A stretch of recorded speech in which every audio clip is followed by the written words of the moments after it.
Welcome, Rebekah Harbour. So nice to see you all the way from Hawaii.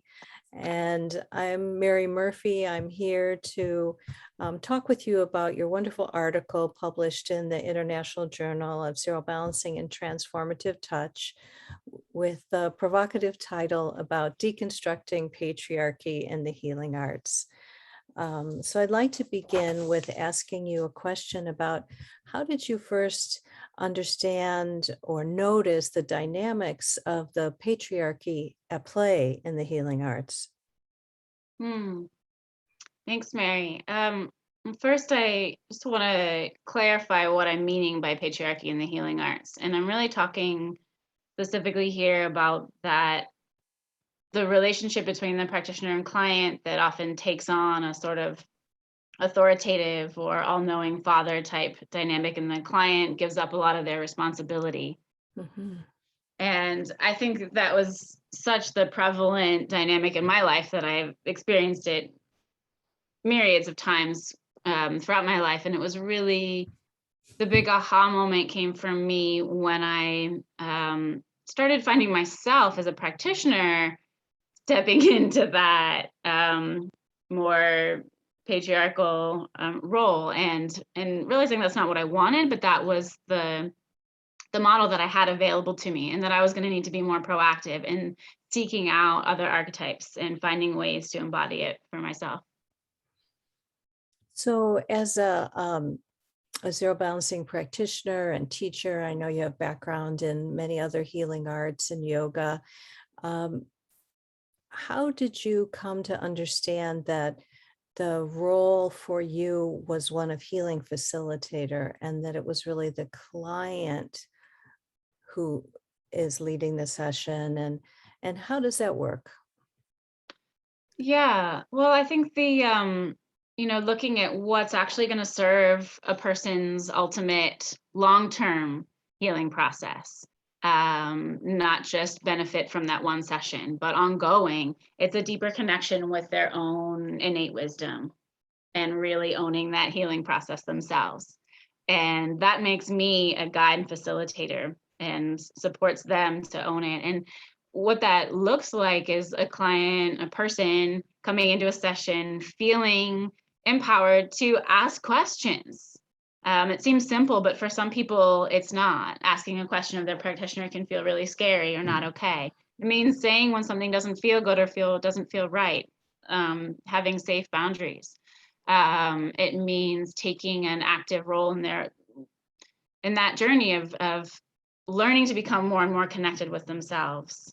Um, and yeah, there's lots of wonderful examples. We'll go into it another time about that. I love that you brought up boundaries too, and also the fact that this is empowering to the client as well as to the practitioner.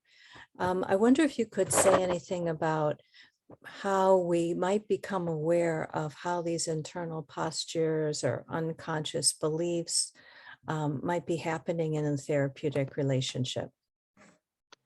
Yeah, because a lot of it is unconscious. We're just acting out what we've learned, and I think possibly one of the most simple, powerful ways is to reflect after each session that you have, and think about how did it feel? How did I feel in relationship to the other person? And whether you're a practitioner or client role, did I feel empowered or empowering? Did I feel authentic, connected? Did any of my ego creep in, or was I able to really listen? And to do that without any self-judgment. Yes. Hmm. So important. And I love the fact of it's up to the practitioner to take that time to really deeply kind of contemplate the felt sense Yes. of how they felt it went. And if it doesn't feel right in some way, to begin um, to examine that, Yeah, with self-compassion. I know, absolutely.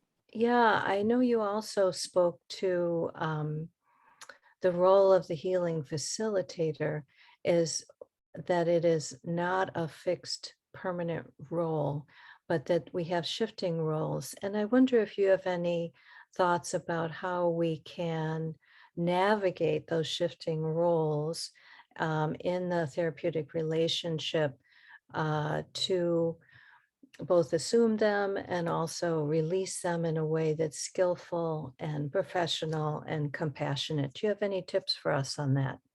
I do. And I just want to really emphasize, I think this is so important because I think there's been a habit to think, oh, I'm a practitioner, I always have to be a great facilitator and guide in every interaction. And none of us can do that. We have to be able to fall apart too when we're not in that role. And so the transition in and out needs to be really clear. And to do that, we employ ritual. And ritual can be so simple. It can be putting on a special outfit that you wear only in your practitioner role. It can be the space, the office that you use or go into.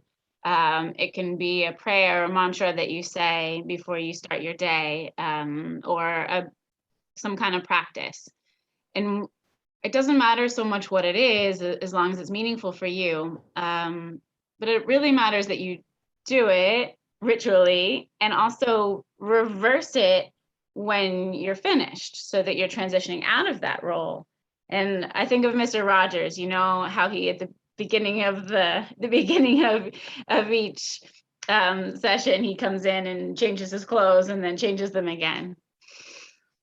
I love that. I think we can all relate to that. A wonderful example. And I really appreciate the way you've kind of taken this topic and made it something that we all can, in a sense, get our hands on, just feel more comfortable with recognizing these roles and what we might do to kind of evolve that to really be very respectful for those we work with, and also be holding ourselves as well in a way that's empowering. So thank you very much, Rebekah. Is there anything else you'd like to add? No, just to be kind with ourselves and to see it as a joyful process of creating a new way of being. I love it. Thank you so much, Rebekah, for shining the light on this topic for us. And until we see you again, thank you so much. Thank you, Mary.